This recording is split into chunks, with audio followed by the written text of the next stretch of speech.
आदाब नमस्कार, मैं सदर सैफी और आप देख रहे हैं हमारा खास बुलेटिन। मायावती ने भाजपा को दिया समर्थन और कहा कि इससे नहीं रुकेंगे, जनहित के कार्य कांग्रेस को याद कराएं पुराने दिन। बहुजन समाज पार्टी की अध्यक्ष व पूर्व मुख्यमंत्री मायावती ने कहा कि बसपा संसद में पेश किए जाने वाले एक देश एक चुनाव विधेयक का समर्थन करेंगी। उन्होंने कहा कि एक चुनाव होने से विकास कार्य नहीं रुकेंगे और जनहित के कार्यों को भी चुनाव के चक्कर में नहीं रोकना पड़ेगा। साथ ही राजनीतिक दलों पर चुनाव के खर्चे का बोझ कम पड़ेगा। उन्होंने सभी राजनीतिक दलों से अपील की है कि एक देश एक चुनाव के मुद्दे पर दलगत राजनीति के ऊपर उठकर सोचना होगा और इसका समर्थन करना होगा।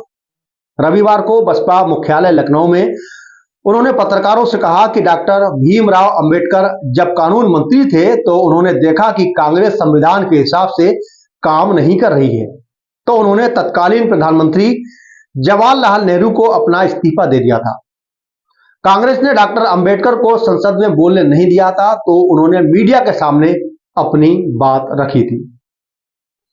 इसी बीच में उन्होंने कांग्रेस पर तीखा हमला बोलते हुए कहा कि कांग्रेस ने हमेशा से संविधान व आरक्षण की आड़ लेकर SC, ST व पिछड़े वर्ग के लोगों के हितों को किनारा करके राजनीति की है। उन्होंने कहा कि संसद में संविधान पर चर्चा हो रही है, लेकिन कांग्रेस व भाजपा एक दूसरे पर आरोप प्रत्यारोप लगा रही है। इससे देश का विकास नहीं होने वाला।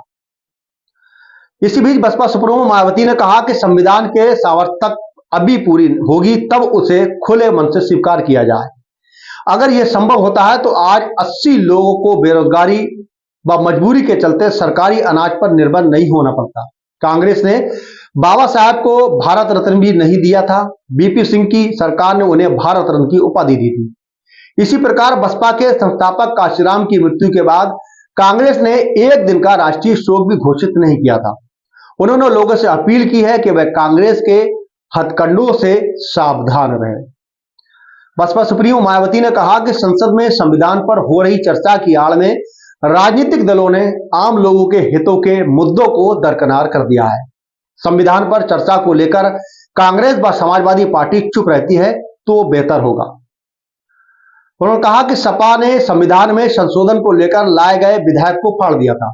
अब भाजपा भी इसे नहीं पास करना चाह रही है, तो इसमें भाजपा क्या कर सकती है।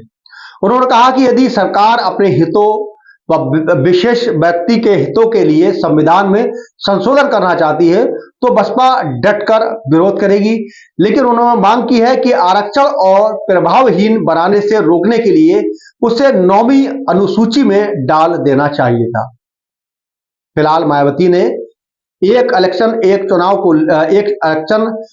चुनाव को लेकर जो समर्थन दिया है, इसको लेकर अन्य दलों में काफी जो है चर्चा का विषय बना हुआ है कि मायावती ने कहा है कि हम इस मुद्दे पर भाजपा के साथ हैं।